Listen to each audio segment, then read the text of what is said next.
Mariam, thank you so much for taking the time to be here with me today. We had a false start a couple of weeks ago, but I'm glad we've been able to find and make the time to connect. Thank you, Michael, for inviting me. It's such a pleasure to be here in your conscious breathing space that you've created for intentional connection. So I appreciate that so much. I want to talk about connection, actually, because it's something that's really struck me about the work that you've done and are doing. But by way of introduction, I'll give a brief little bio, and you can correct me or if you can highlight anything that I've missed. But just to provide some context, you're a global citizen.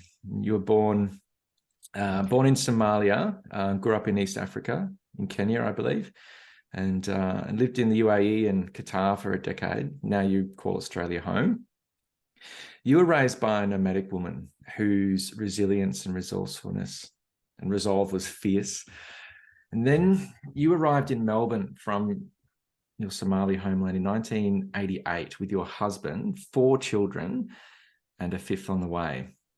And it was there in Melbourne, in Brighton, in fact, the affluent Bayside suburb of Brighton, where I don't imagine there was a large refugee community there.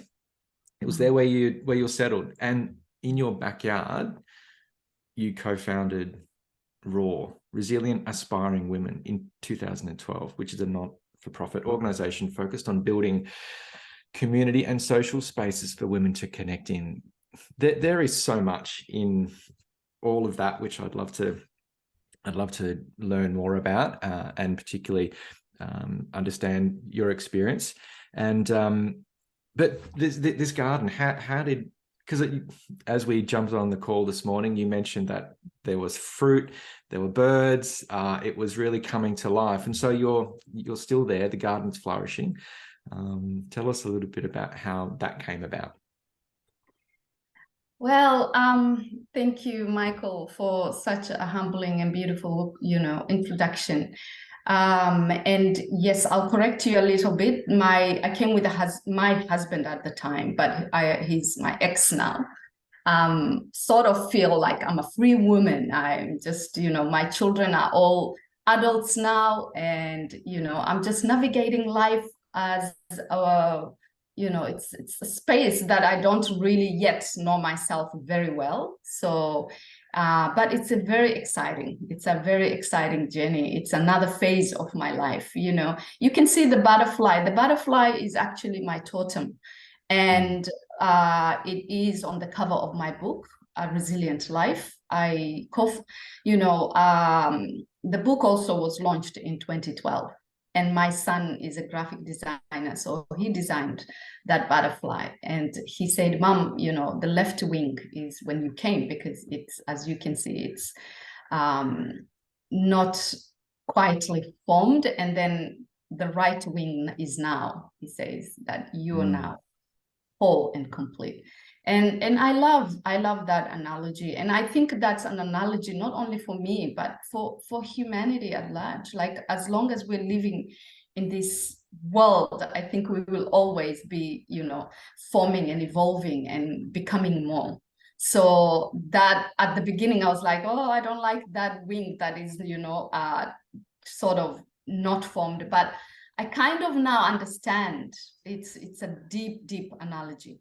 So my journey to Australia started in 1998. So I came as a refugee with 4 children. My oldest was 10 years old, and he is the graphic designer. And my youngest was 5 years old, and I was pregnant, 6 months pregnant with my youngest child now. So I have 5 children. I'm an African woman.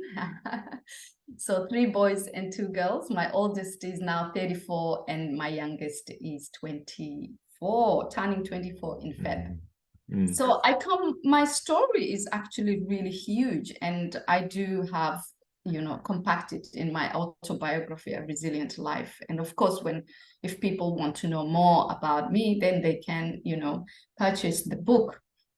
And I talk about my journey as a refugee from Somalia to Kenya, from Kenya being displaced for 8 years, being in the Arab world, coming back to Kenya again, being sort of homeless for 8 years before I arrived in Australia. So I arrived in November of 1998. It was the 3rd of November, very significant date. It was a public holiday. I feel like I think it was the horses, the race. It was probably the Melbourne Cup. The Melbourne Cup, time of yes. year. Yeah. Yes, the Melbourne Cup. So that's that's when we arrived. I'm here now for 24 years. So I came as a person who knew nothing, literally, I had never interacted with a Westerner before. I knew nothing about the Western culture.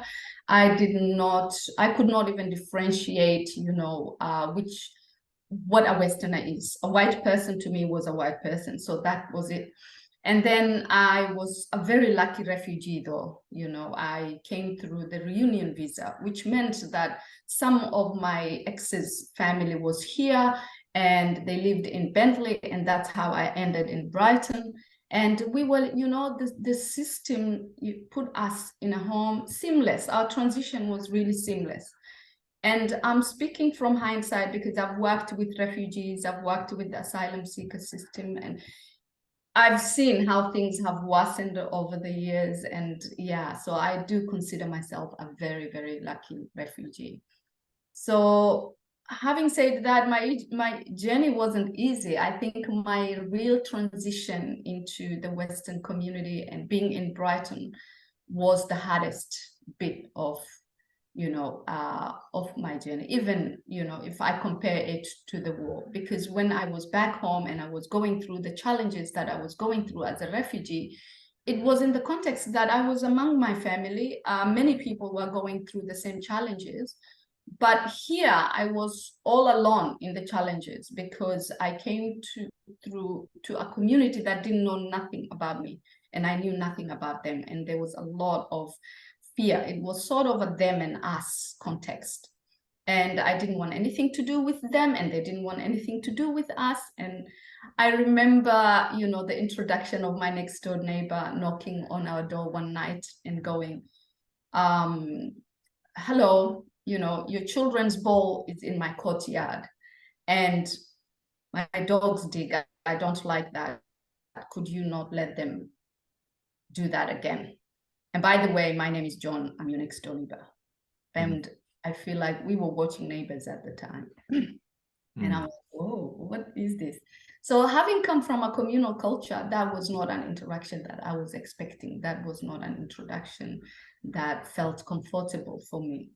And later, I think a few weeks later, he also installed cameras in his house, and it was really intense. And then the intensity was even, a triple-fold when the September 11 happened. So this time we were not only Black in Brighton, but we were also Muslim in Brighton.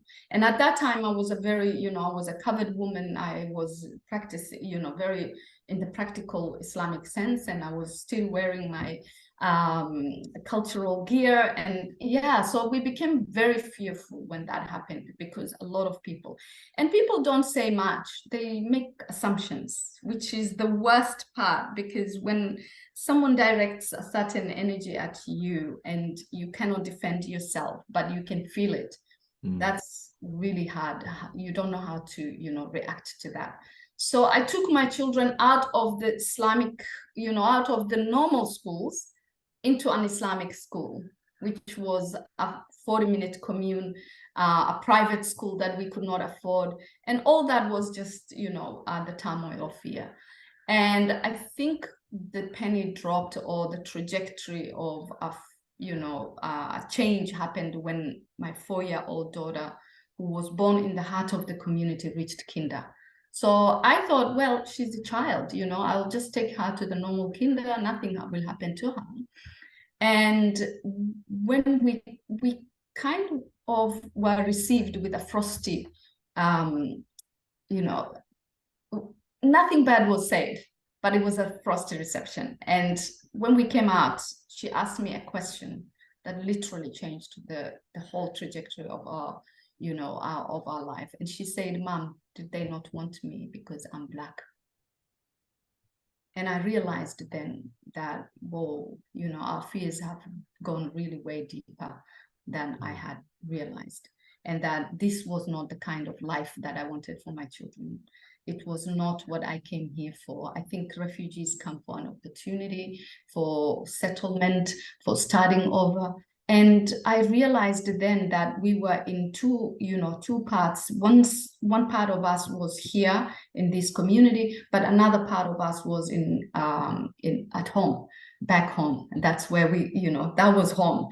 So I realized then that my energy was really divided, and I felt that that would not be a good place for us. And so I think mothers are very intuitive when it comes to their children, and I felt that I needed to do something. So in this state, I wasn't even thinking about myself. I'm just thinking about my children, their future. What would I want for them, how would they live their life? So Brighton is actually a lot of other refugee communities were settled in. There's a lot of housing commissions, government houses, but it aborts people very quickly. People don't stay, and it's because of the predominance of the white culture and the affluence of the place.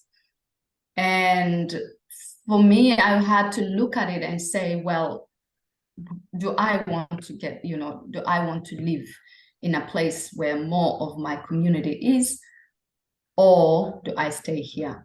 And that came as a clarity from a teacher of my son. When I brought the kids from the Islamic school, my son, who was at the time came to this country as a 5-year-old. He was around 7, I think 6 or 7 at that time. He was 7 years old. And he was in grade 3, and his teacher called me because he wasn't settling well in his classroom. And she said, "Mrs. Yusuf, your son is not settling here. Why are you here?" She asked me that question, "Why are you here?" And I was confused by the question. I said, "Why am I here? What do you mean? In Australia or in your classroom? Why am I?" She said, "Why are you in this classroom? Why don't you do a favor for your children and yourself and leave this community and go more of where your community is, maybe in Dandenong or Springvale?" And that really shocked me. But at the time, I didn't have any context to it, because I felt like, what is this teacher telling me? Of course. And she said, I'm a migrant in this country, and I wasn't accepted in this community for a long time. And this is an advice I'm giving you. You will not be accepted in this community. So just don't, do this to your children. So I looked her in the eye. I have no idea where that, courage came from. And I said, "Look, this is the closest school that my children can walk to. And my son is not living. So you either be his teacher, or I'll go to the principal and let her know that she can, my son can be sent to another classroom." And I think she just felt the intent of her, the conversation. And she said, "Well, if that's what you want, but just know that you will never be accepted." And I think that kind of planted a seed in my head, and I felt that, look, I come from a communal culture. I know that I can belong in a community. And that's when I started connecting. And it was all about, wanting to belong and to this community. And I knew that I wasn't going anywhere. And I was like, I'm going to belong, and I will show her. And I think it's just kind of, for me, it was a resolve. Like, I'm going to be part of this community. And I started then volunteering in community centers, volunteering even in the school, and just kind of learning about the processes and what motivates and this community. And I think, in this journey, I sort of tapped into, I was a very curious child growing up. So I became very curious about this culture, and I looked at this as an adventure, like, oh my God, there's so much to learn. So I think that really, really helped me.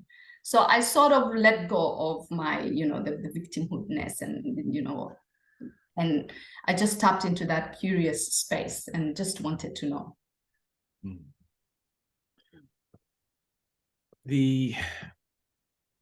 That's such a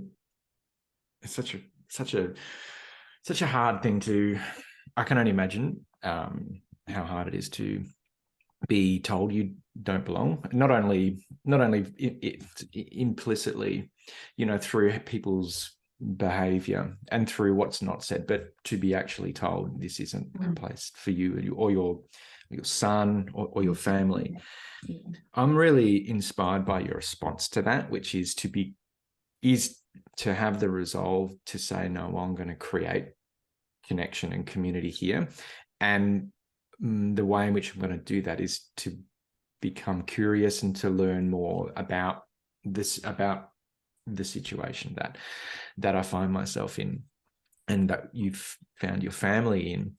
I wonder whether that was a catalyst for others to be more curious about you and your culture and your family and your intention, because there's so much fear, there's so much assumption, there is, and when people are afraid, they make assumptions and put up barriers to understanding or learning or curiosity.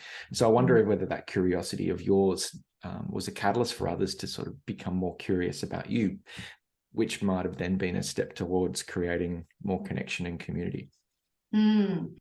I think, it was a spark of something. And I know that, my curiosity led me to understand first of all, there was a cultural deficit here.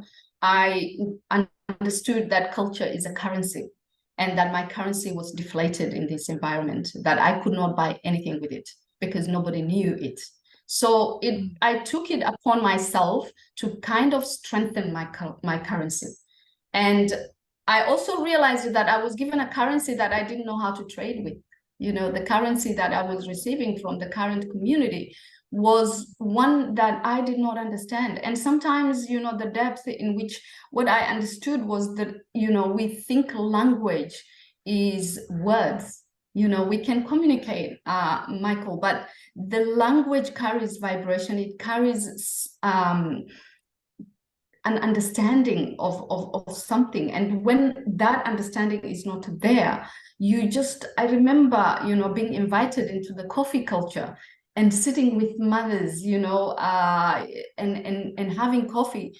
And I was already speaking the English language, but I was listening to these women and what they were saying, none of it literally translated in my mind for something that I knew. So I would listen and I would try and make sense of what they were saying, because it did not, I didn't know how to translate it. So when I realized that it was upon me to really connect with this community with the wealth with which I have come with. And as a young woman of, in our cultural upbringing, I was taught how to cook when I was 10 years old. And I come from a background of food and, everything in our African culture. When you want to make things easy for people, you invite them for food. And so I started, I worked in community centers. I worked in Brighton homes as a cleaner, and all that was just to get to know the community. So once I established that, I then became an entrepreneur, sort of a social entrepreneur, because I felt that I had a message and that my message needed to be heard. And it was all coming from my intuitiveness. I was an activist, but I didn't realize, the depth in which my activism was, educating this community. So I started a cook, my business was called Cook with Mariam. I did a niche program and I said, well, I'm going to share the wealth of my nation. I come from a very affluent, tropical land where women were the owners of small plots of land. They cultivated their land. They did, they cooked together, they weaved together. And so I started, weaving those ideologies in the new community. And I think it just was very, very exciting because people started then becoming very, receptive to my message. And I think food is an incredible social catalyst, which we can really use in many ways to invite people to connect. And after I have done that, I think, there was still that trust missing. And I remember doing a permaculture course and wanting to work with women because I was working as an interpreter as well. I speak 4 different languages. And so I was interpreting Somali and Swahili language and I worked predominantly with health. And I also realized in that space that I was actually bridging cultural, 2 different, the professional and the client were on 2 different scales. And I, at the time, in hindsight now, I think at the time I thought I was interpreting for language, but it wasn't just about language. It was bringing 2 different cultures and making sense of, how they can connect. So it was all about connection, that deep connection where you create a bridge, where you're a piece, even when people interpret, you have to kind of feel for those words and say it in such a way that it doesn't offend the professional or it doesn't offend the client. And you are sort of a peacemaker. So having done that, I realized the journey of women, and also through my own journey, having walked alongside women in many different cultural contexts, I realized that women carry a lot of war inside them. And I wanted to work with women and to let go of those wars because I was slowly releasing my trauma and letting go of my war. And having had that idea, I just, the universe opened for me and there came an opportunity to work in, to do a course in permaculture from a community center that I was working at. And I did the course. And then when I saw the openness of the space, I realized, oh my God, I have a really big backyard.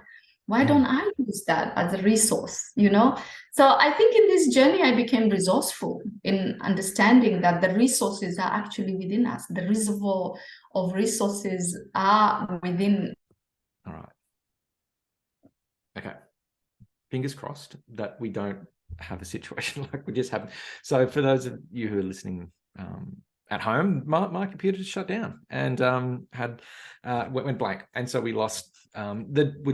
we didn't lose what we'd been speaking about, but we sort of lost the momentum of this conversation. And I was right there with you, Mariam, and really, really engaged with what it is that you were saying, particularly about culture as a currency and what it is that you were learning to trade and how you were learning to trade, like you would currency culture, and the way in which you were doing that through what was so embedded in your culture and your identity, and what you were abundant with, which is this history and culture of cooking and sharing and doing so in community, from a place of abundance. And so perhaps we can sort of pick up there, and you were talking about being resourcefulness too, which I think is a really big difference between resilience and resourcefulness. And resourcefulness being, taking that which you have and sharing that, and specifically that which you have, which is inherent and inside of you, and something that you bring to a place in a culture that might not see that, value that, appreciate that. So I'm just going to let you respond to that, because I'm really fascinated. I think resourcefulness, when you tap into your resourcefulness, you tap into the reservoir of stories inside of you. And I think as human beings, we're inherently, our psyches, these are seeds planted by our ancestry, and it's something that we need to bring forth to the, the future of wherever, we've come into. So of course, there are times when I was feeling, because I lived in phases in this journey. There was the phase of victimhood, poor me, a whole country has disintegrated right in front of my eyes. I was dealing with the traumas of war and, whatever I was feeling. And then I was also interacting with my own community. And as an interpreter, as I told you, those things, those wounds open up, and then you see the disparity between the culture that we've come into and the culture that we've come from. And you're sitting at this intersection of grief and grace. You've got so much, but at the same time, you've got so much grief inside of you. So it's sitting at that intersection and learning to interact or interpret or, integrate that story. And because we're expressionists and we're explorers, but if we've expressed a story and we've explored it, if we do not integrate it, the story doesn't transform. So what has helped me is to just really, as a woman of faith, as a person who really, sits in contemplation and wants to make sense of things, I had that opportunity. The opportunity to know that, I'm actually sitting in grief, and knowing the feeling of that and allowing it to be there, and then transitioning or catalyzing it for grace and going, yep, this hurts and all that, but right now I'm in this space. So that is what I teach today. And I think it's, I got a lot of nuggets of gold from this journey.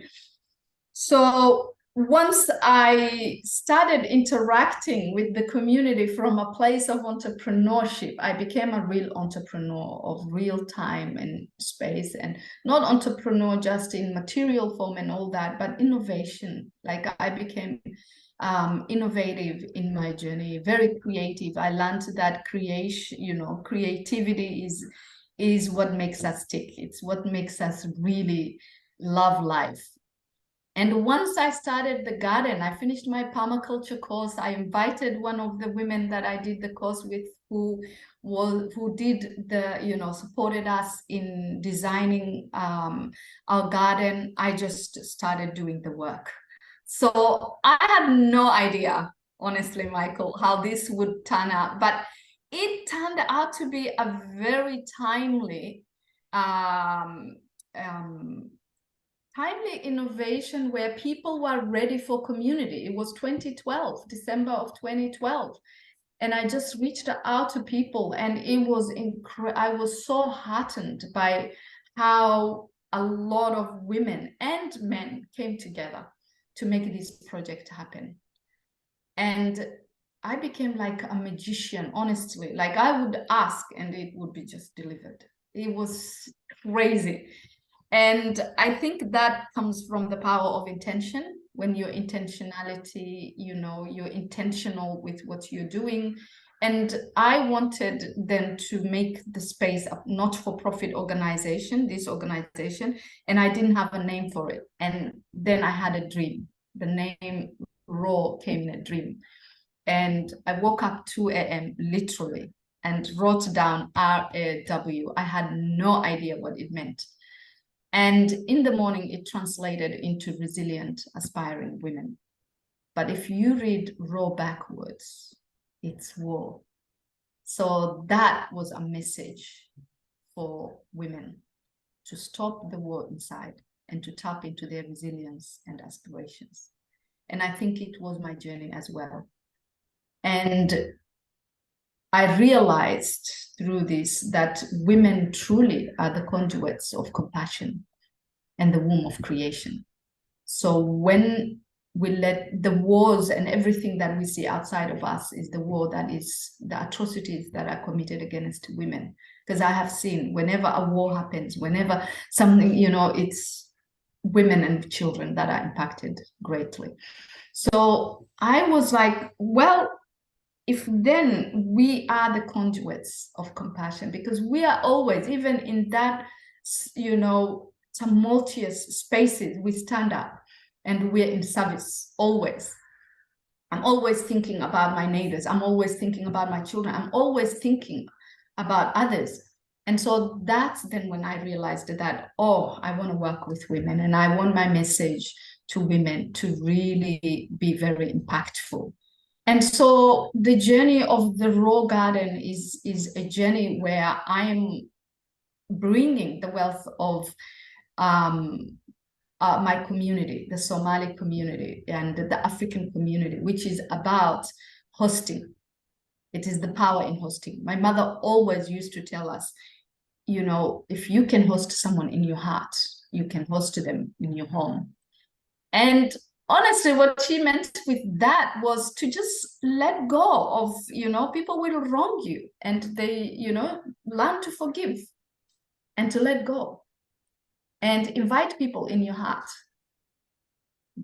and invite them into your home. And, you know, so that's what I did.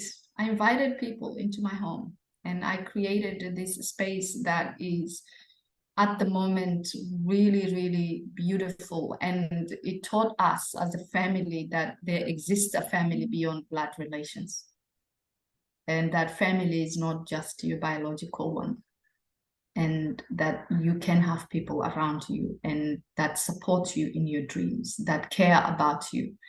And I think, you know, the war that I'm healing and is an ongoing is the war of patriarchy, is the war that we've lost our autonomy as women because of that war, because of the stories that are seeded in us, the stories that have been passed on from generations.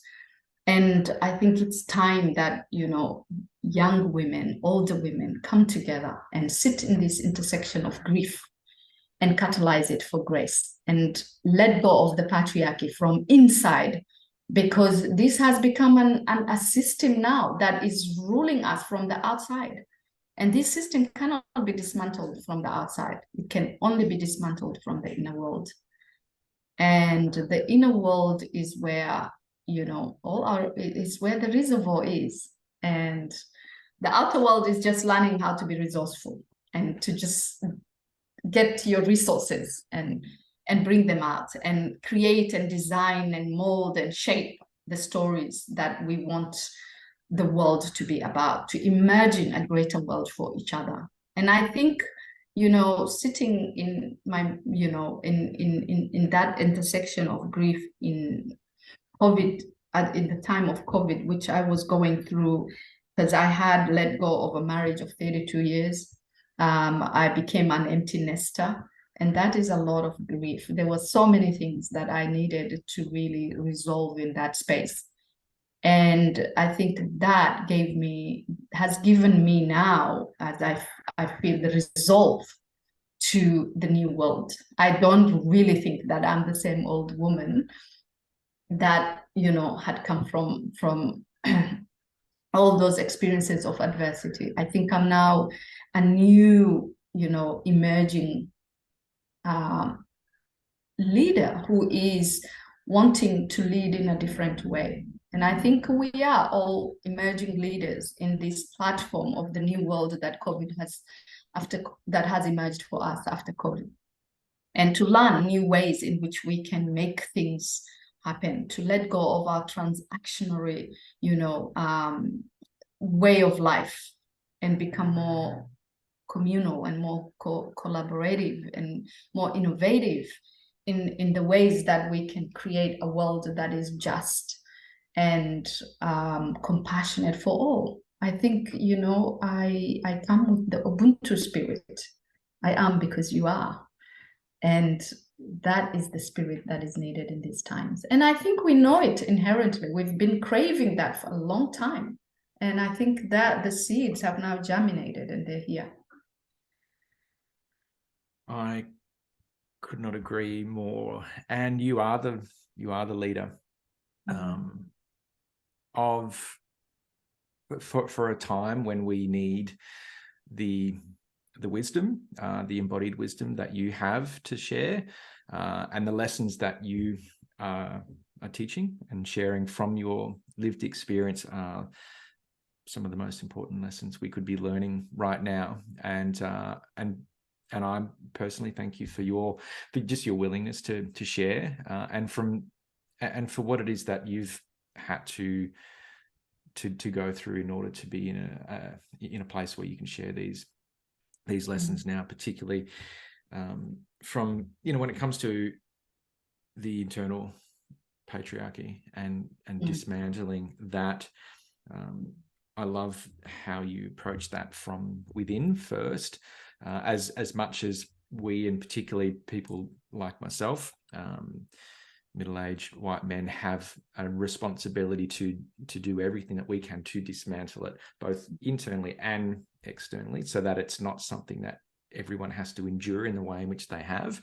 But I'm just in awe, really, and just so grateful for this conversation, the opportunity to be able to talk to you, because we're not just talking about concepts and sort of ideas or theories here. We're talking about a very deeply lived experience, and the wisdom that you have catalyzed from that experience is really profound, and it's really powerful. I'd just like to go back to, and you have a really beautifully eloquent way of putting this as well. You're such a great teacher. So I'm just sitting here taking notes and absolutely loving everything that I'm learning here. I want to go back to this intersection that you talked about between grief and grace, and the integration of that experience, allowing grief. You mentioned the word allowing grief, and I think that's something that's really hard for a lot of people to do, is just to allow that process, and for it then to be a catalyst for grace. And I know you work a lot with women and people, not just in community, but also in a coaching capacity. I'd love to hear more about how you do that, or how you've done that, and what you would share with somebody who's experiencing a lot of grief right now, or is reluctant to allow that experience for fear of what they might feel or might experience, but to know that there is grace on the other side of that experience might be the inspiration that somebody needs. So I'm curious if there's anything that comes to mind that you'd like to share with somebody who's at that intersection right now. The intersection of grief. It's so important that first of all, I think it's the deep acknowledgement and compassion that you carry in you. And, you come as an instrument, as a conduit for holding the story, because it's, we are stories, human, we are stories. And everybody has a story. So sometimes someone's story is in a place of victim, I'm a victim of life, or something is happening in me. And I think when you just hold space for that person to really be in that place of grief, and let go of judgment. So I use the tool of love. And as you can see, I'm a storyteller and I love words, and I dismantle them, and I'm like, okay, I know love, but what does it really mean? So in the spaces of my contemplation, I challenge my spirits and my spirit guides, and I'm like, I need this to be a tool for me. How do I use this love? So the word love translated for me as listening deeply. The first letter of love is to listen deeply.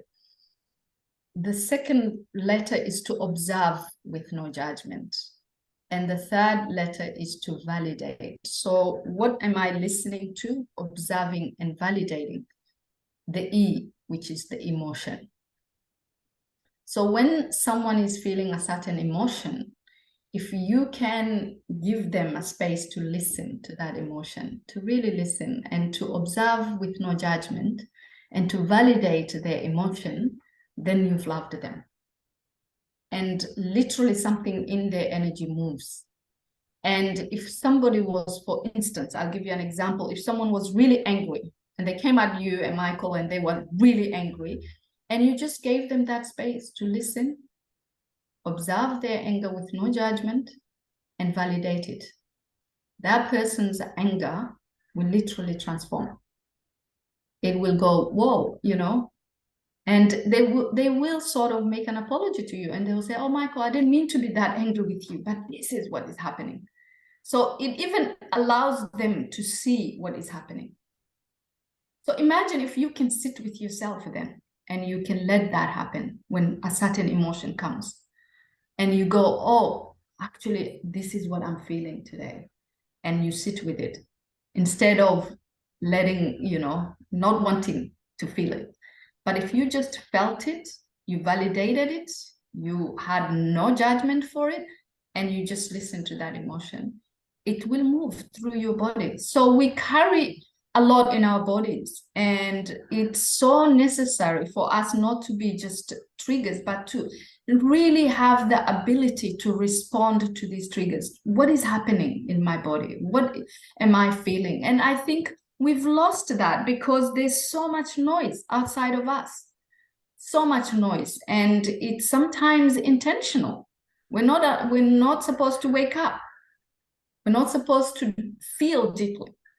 So I think our world now, where, you know, we've numbed feeling, has become a lot of mental health, has become a lot of, you know, there's no well-being in our life anymore if we are not doing that. So that's what I learned through my journey. It's like my well-being depends on how I learn to feel.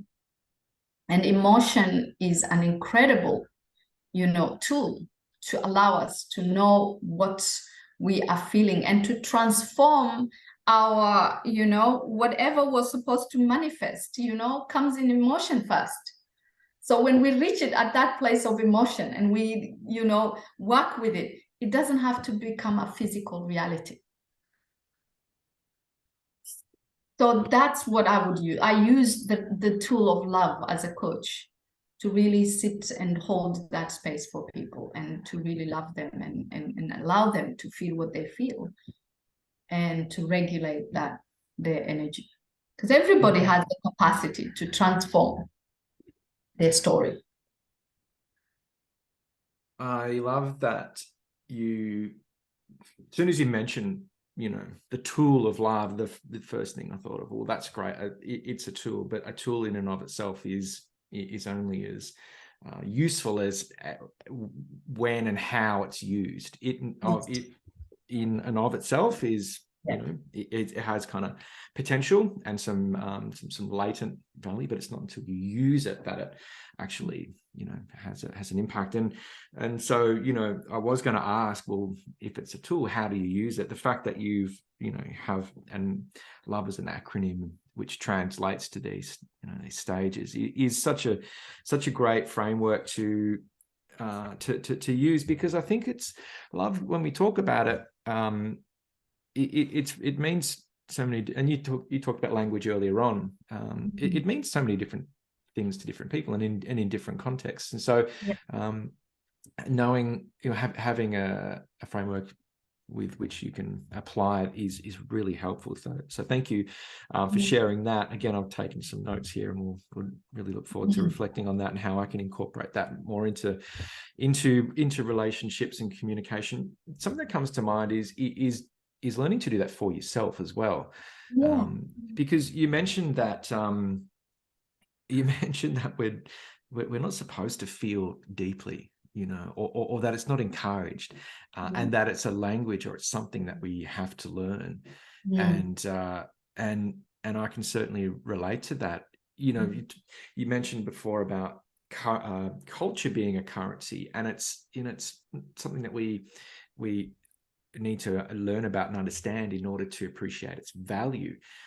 I think perhaps the same with our emotions and how we feel. Unless we can understand that, unless we can understand that, we perhaps don't realize the value and the opportunity we have with what it is that we feel. And I think in the culture in which I was brought up in, numbing and suppressing emotions Yeah.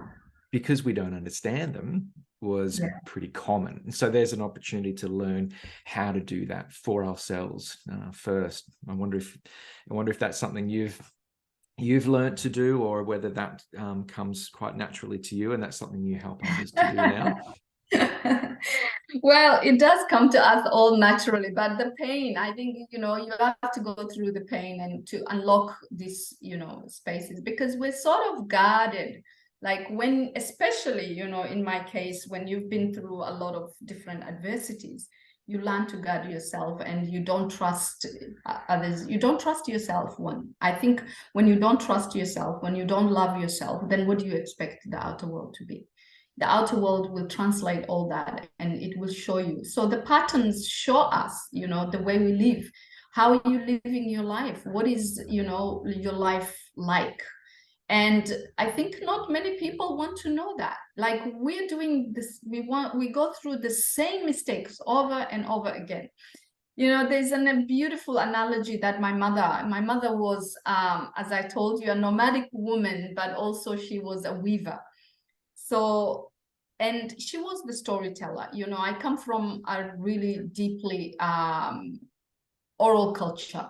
Our language wasn't even written until 1972. The Somali language is a very,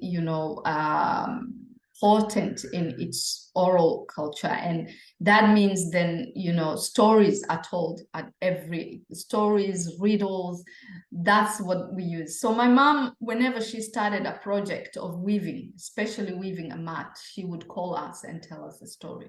And she will tell the story again and again, as if she's never told it before. And she would say, it's a great idea to sit on your old mat to weave your new one. That way you can see the patterns and the mistakes that you've made in your old mat. And you can adjust your new one accordingly. But she would also add with a cautious voice. She would say, remember though, don't be caught up. She would say, don't be caught up with your old mat or your new one. You have to remember you're the one sitting on the mat and creating.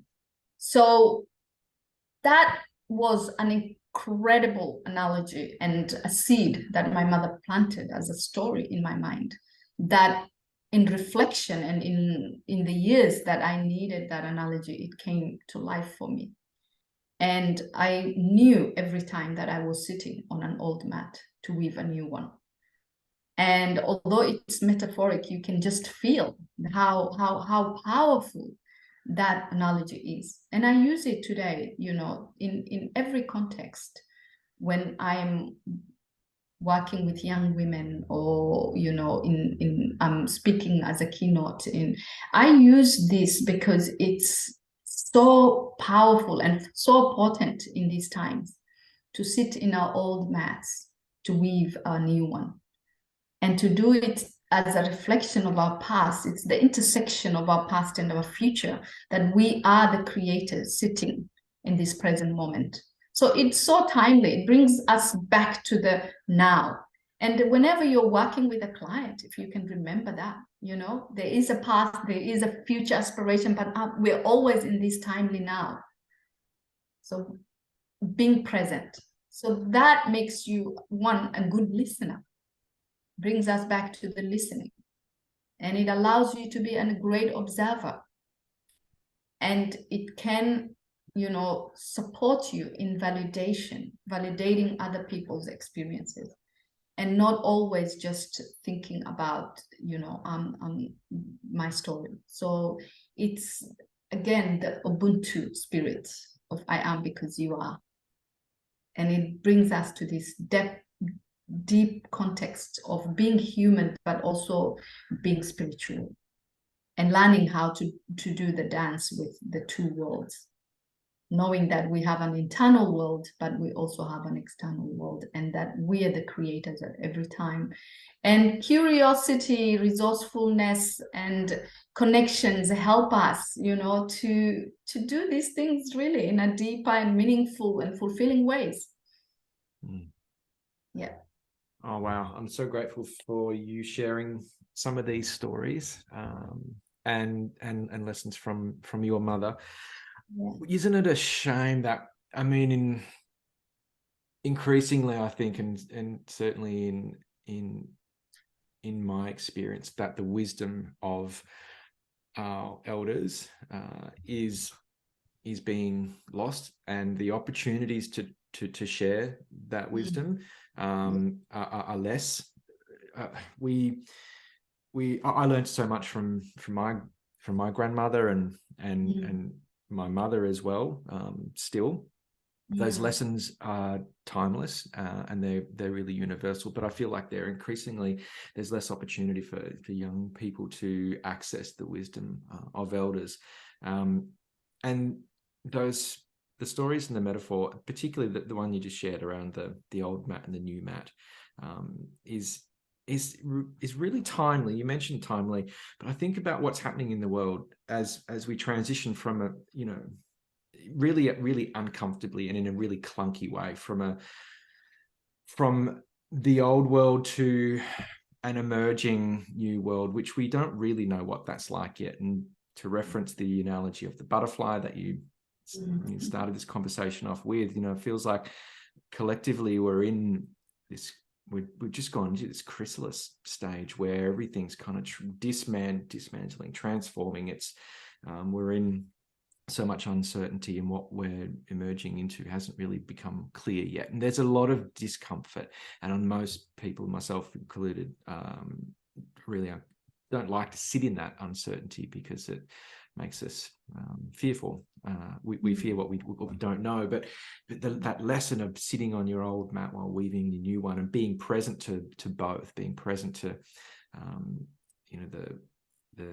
the imperfections of the old one, and addressing those perhaps with lessons learned while creating a new one. There's so much in that analogy that applies on a personal scale, but also it feels like it's quite a collective transition that we're going through now.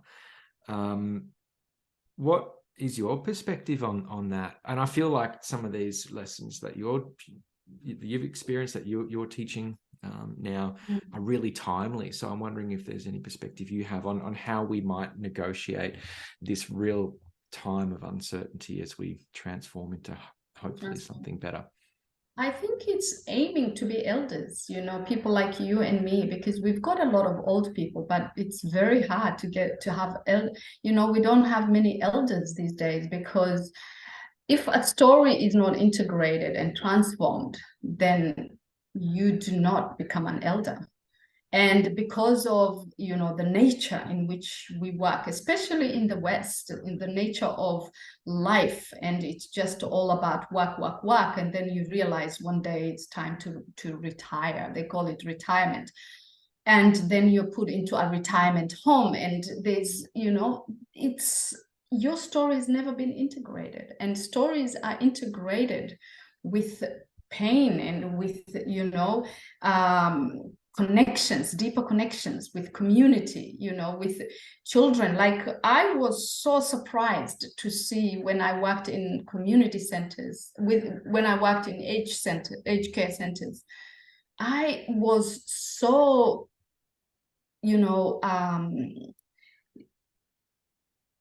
I actually was out of, I didn't know how to put this, because I was like, whoa, why are elders in homes on their own? Because in our culture, it's when the elders impart their knowledge and their wisdom to young ones, and it's when their energy needs to be revived, their energy needs to be, because when they have their grandchildren running around them, it's the freshness of that new energy. And it's the intersection of, the old and the new, and the learning of the together. It's just like that, sitting on that mat. And here there was such a disconnect. The elders were in the, aged care centers, and the young children were roaming in shopping malls, and the parents were working, really hard for this big, massive home that no one really lived in. So it was that fragment that I couldn't put together. So that's when I realized that, oh my God, even here, amidst the glamour, the glory, the beauty, for me, it was so there is a less apparent truth, and that the story and the narrative of this community is actually being hidden with material. There was a lot of things going under, undercurrent, but nobody was seeing them. And I think this is the time where, the sharing of stories and bringing those undercurrent stories, those, I don't even think we have to bring them out now because they are on the surface now. It's how do we work and not anymore point who is right and who's wrong, but come to a space and have compassionate conversations like we are doing, Michael, and inviting others to have this conversation. What do you want? What is your life like? How do you want to make sense and meaning out of it? How do you want to live a fulfilled life? What does that even look like for you? And I think, sitting on this mat allows you to see all that. I want to have fulfillment in my life. I wasn't going to say this, but I am at the moment writing a book called, and the working title that I'm thinking of is I Choose to Thrive. And I think it's a choice. Every point in time that we're doing something, we are making a choice. And if we can, when we are making that choice, if we can be present and say, where is this choice coming from? Is it from my head? And is it just a choice that I will later? Because we know what our choices will look like in the future. If we're sitting in this mat, we can really know what that, choice will equate to. Is it for everyone? Is it going to uplift others as well? Is it just for me and for just short time gain? Or is it something that is long term? So I know that from working as a gardener and working with people who are in gardens and are working around ecology. And it's so profound when you start connecting with these people and they, when they're using their creativity in wanting to create cleaner energies. And I think, systems are suppressing us, but when we come through as, community and we invite each other, like this platform you've invited me on, it's like we are unstoppable. And we can create change in many different ways, and we can support people. We can support people in a lot of different hard spaces. Like we can go to prisons, we can go to, and we can still share our stories. And to me, it's, sometimes I find it ironic that Nelson Mandela was someone who is the epitome for freedom. And yet he spent all his life in jail. Like, it shows you that freedom is not about what we think, but we have lost our sovereignty, our sovereign freedom and our autonomy. And losing our autonomy comes from not knowing our anatomy, not knowing about ourselves, not understanding how our mind works, not knowing what our feelings are, not knowing what our bodies, respond to. So we've become just, puppets that are being controlled, So when the invitation is to wake up from that, the invitation is to take back your power, because that power is inherent. No one can take it away from you unless you give it away. So how am I giving away my power? And every time you ask this question, you're making a choice. And it depends on what we are envisioning for our world, what we want it to look like, how we want to live our lives, And I think dismantling this system of the patriarchy that, rules us, it has created the gender divide, it has created the creed divide, it has created professionalism. And like, if you're this profession, you're better than this. It has created the logic, I look back in hindsight, and I always thought, oh my God, I can't do anything because I'm not a university degree holder. And, these things, that the complexities that the mind glorifies. And I'm now realizing the more I'm coming back to simplicity, the easier actually life is becoming, and more easeful and more connectedness. You have more energy. And I learned that through, we've got 2 beehives, and I just witnessed how a bee sits on a nectar of a flower and not even disturbing the flower. And yet the byproduct of that bee is the honey that it provides us and the pollination of our crops. And it's a byproduct, because the bee is not out there to make honey, and it's not out there to pollinate our crops, but it's out there to have fun and innately do what it loves doing. It's in its space of privilege and joy. And so what is our privilege and joy as humans? How can we create an incredible world as a byproduct of having fun and connection and celebrations, and be creative? I just feel like we've got an amazing world to play with. So I can go on and on, Michael. So I would sit here and listen to you do that all day. I think there's so much wisdom and potent reminders and timely reminders in what it is that you're sharing. And thank you for the sneak preview of what it is that you're writing. I cannot wait to see what this turns into. Well, I've said it. I have to write it now. Yeah, well, please do. And in the meantime, keep speaking and sharing these stories. These are the stories, and your perspective is what it is that is so necessary and important to integrate into our worldview right now. And I'm just so grateful to have had the opportunity to have this conversation with you. I could continue talking for ages, and I look forward to more conversations in the future. I just want to touch on a couple of things before we start to wrap up. The first one is around the power of shared experiences, particularly around food, something really fundamental to the way in which we connect, and cross-culturally. I think it's something that's pretty universal, is that we gather around food. I just want to understand a little bit more about how you've done that and how that was a part of you creating community. And second thing I just want to flag too is this feels like a really important kind of thread to pull on, and that is the joy of simplicity and the opportunity that we have now to live a life and to do things that do bring us joy in service of others, ideally, but also just this opportunity to play and to bring some joy and creativity and fun to what we're doing at a time when it feels like it has been really heavy for everybody for a number of years, and for a majority for far too long.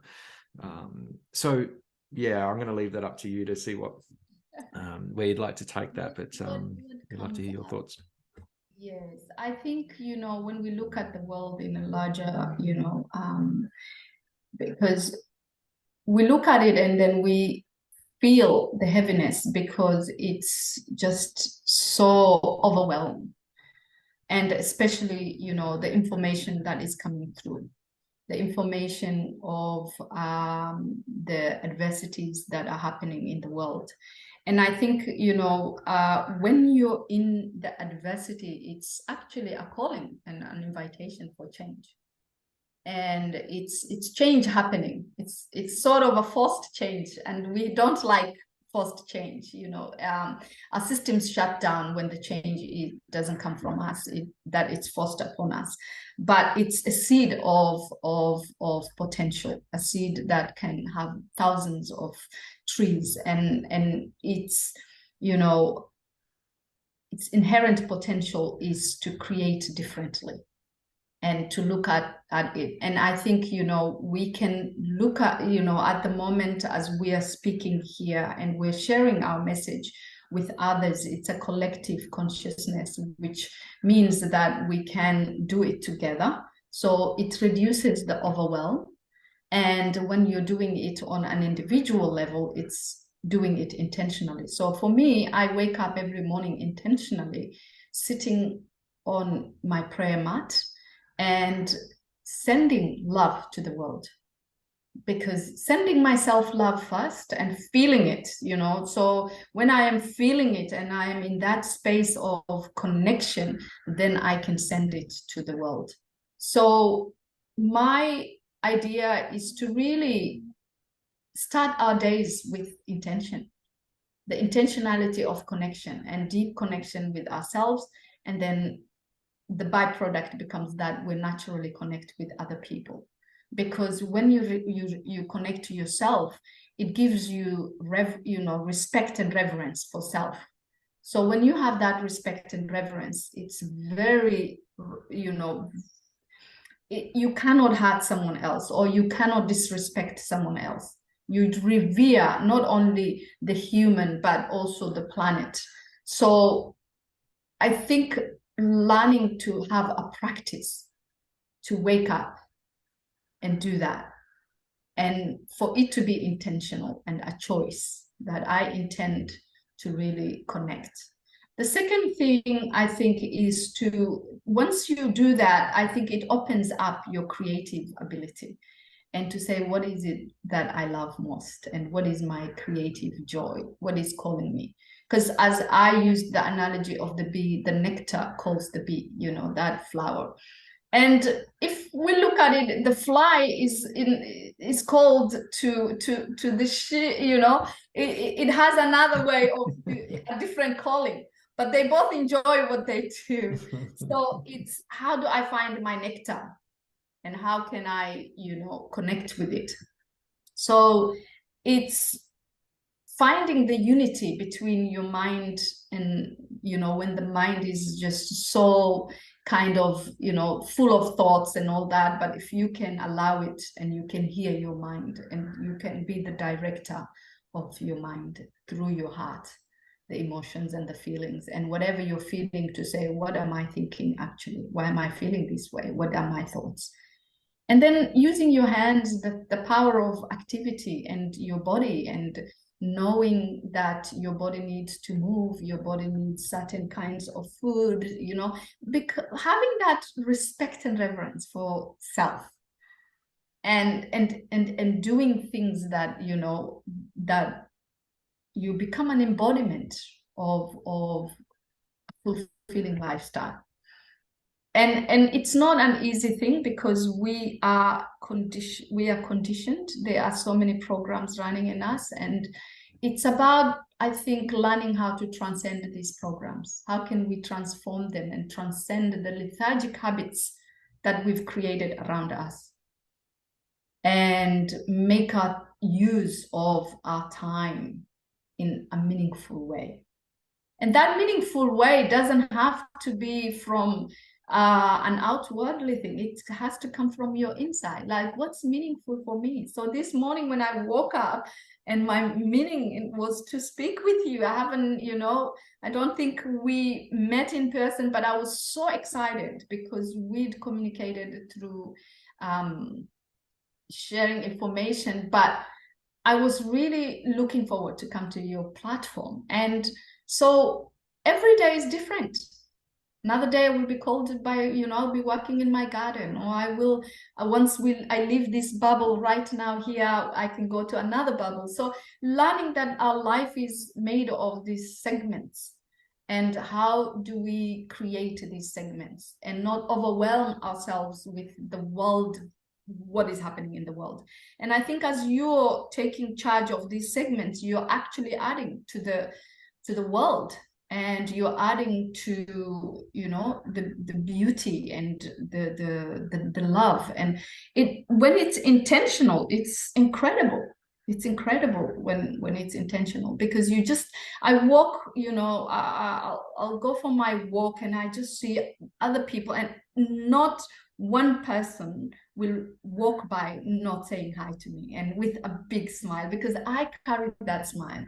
So it's something you do. It's something you create yourself, and we have that potential. It's there.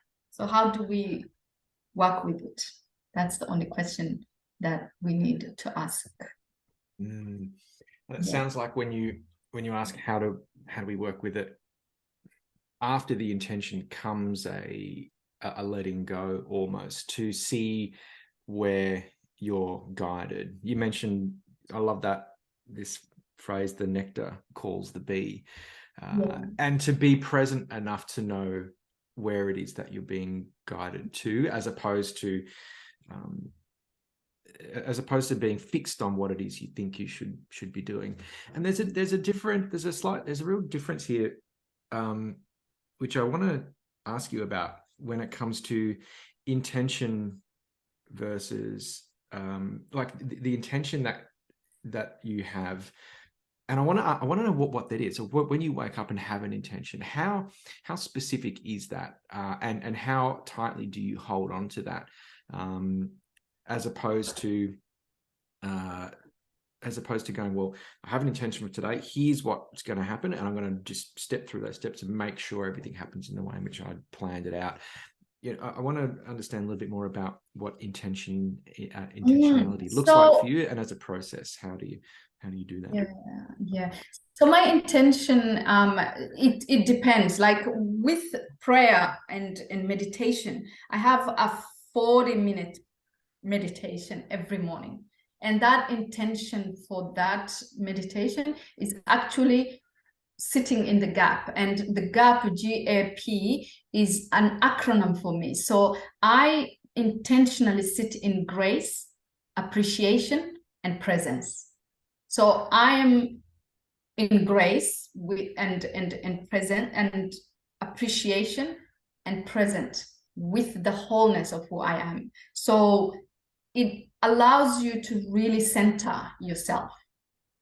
So it takes you into the inner world. So I let go of stories. I'm not in, I don't want to hear anything. The mind will come in, it will disturb, but I'm just there sitting in the gap. And, once I have that connection for 40 minutes, and sometimes it's such a flow of energy, and you feel the tears coming. You just are in this true appreciative state of mind. So in that space, I'm not asking for anything. I'm not looking for anything. It's just about connection. And then I have a 40-minute sitting outside in my garden and having my cup of coffee. It's just the start of the day. And then I'm interacting with nature. I look at, the birds, and we've got 2 cats, and it's just, I'm allowing the cats to go outside. And it's just that day of basking in that environment of beauty. And there's so much beauty in my backyard. So I'm having a fast on experience of connection and beauty. And then I journal. I write whatever creativity, things that come to me, and feel and do that. And then I create, what does my day look like? Today I'm having,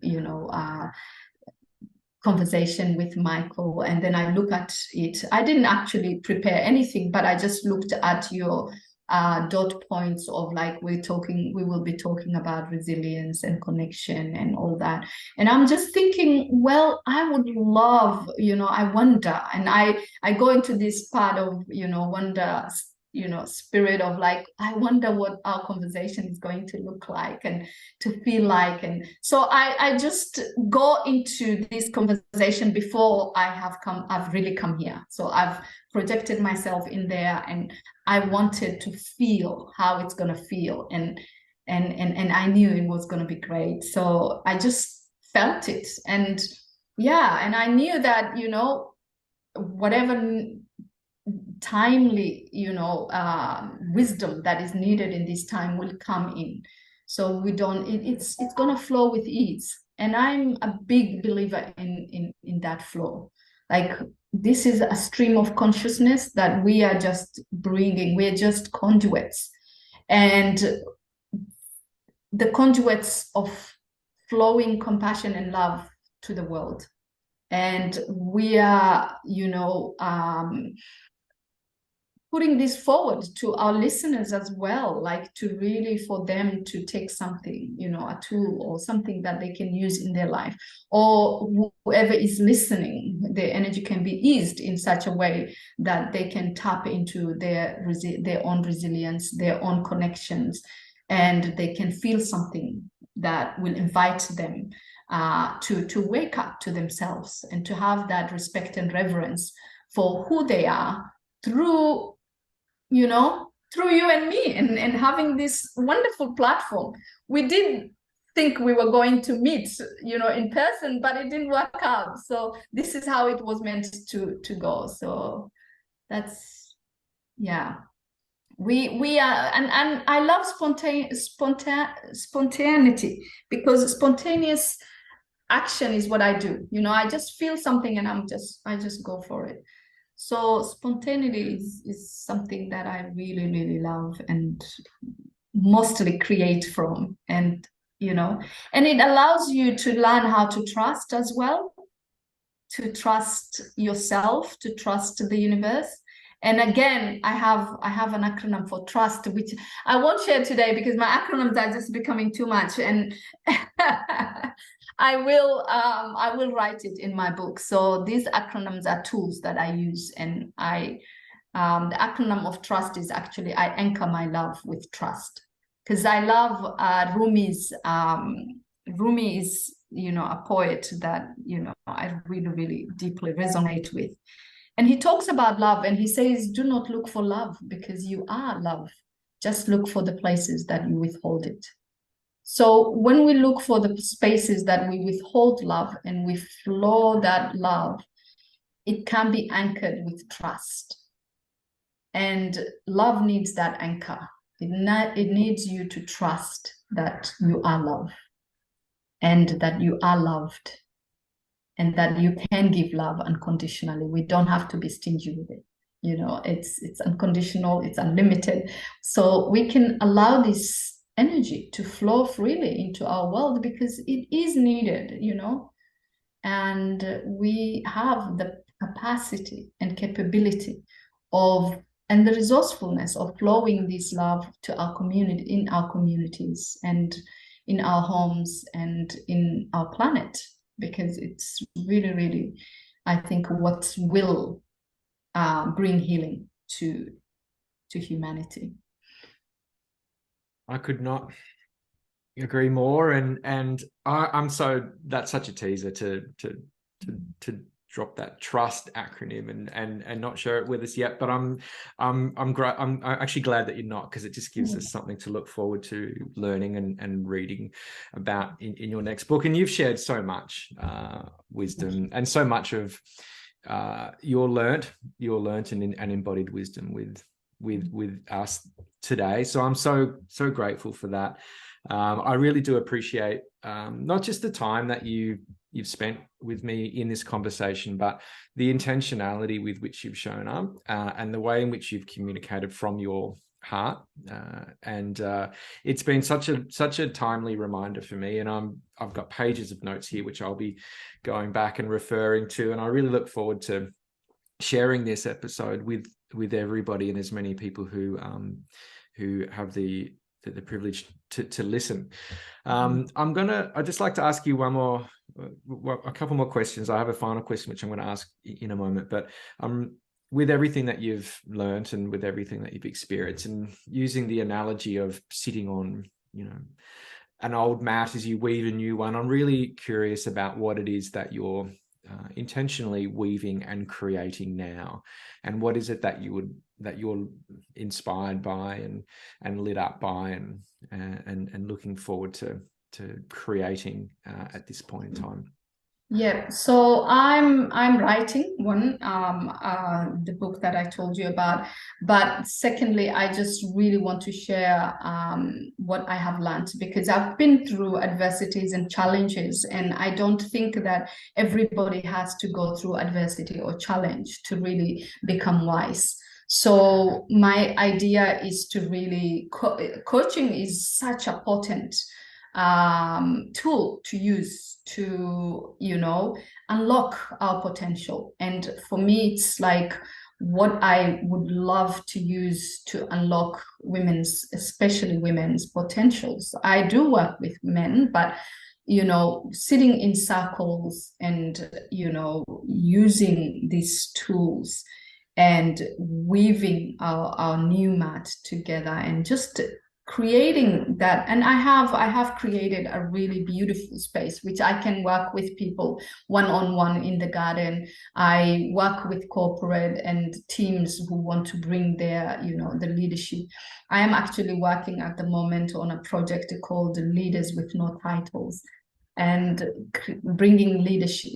Leadership is not a title. It's we're all inherently leaders, and we're all shepherds that need to lead and direct each other into the new beautiful emerging world.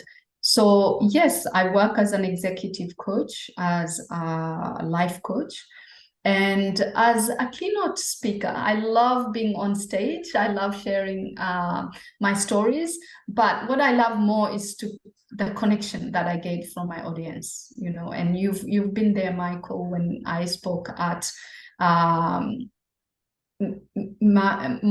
Michael's event, and it just is incredible when you just are in a room full of creative individuals who are intentionally there to really make changes to the world.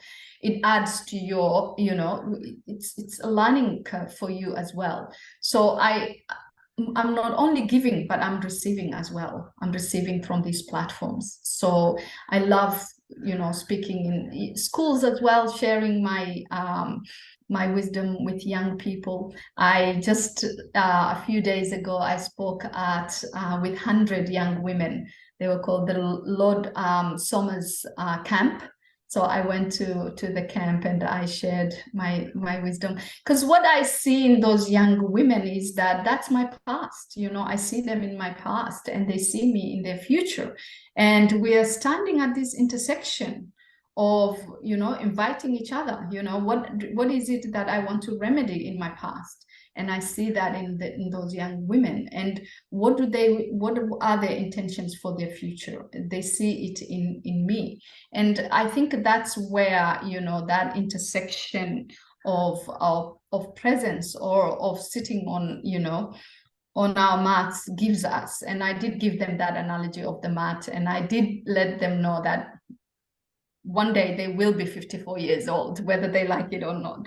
So I'm their avatar for the future, and they are my past selves. So it's incredible when you interact at this level. So I invite your audience and whoever is in the southern suburbs of Melbourne, in Brighton, to just, I've created this amazing platform. Come and make use of it. People can hire the pavilion. We've got a raw pavilion. It's a beautifully, pavilion that looks into a sensory garden we just created. And I would love to have you, Mike. Come and spend some time with us. So it's an incredible space.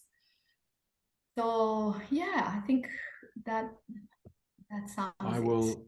And I have my book. And Yes, yeah, yes, you have your.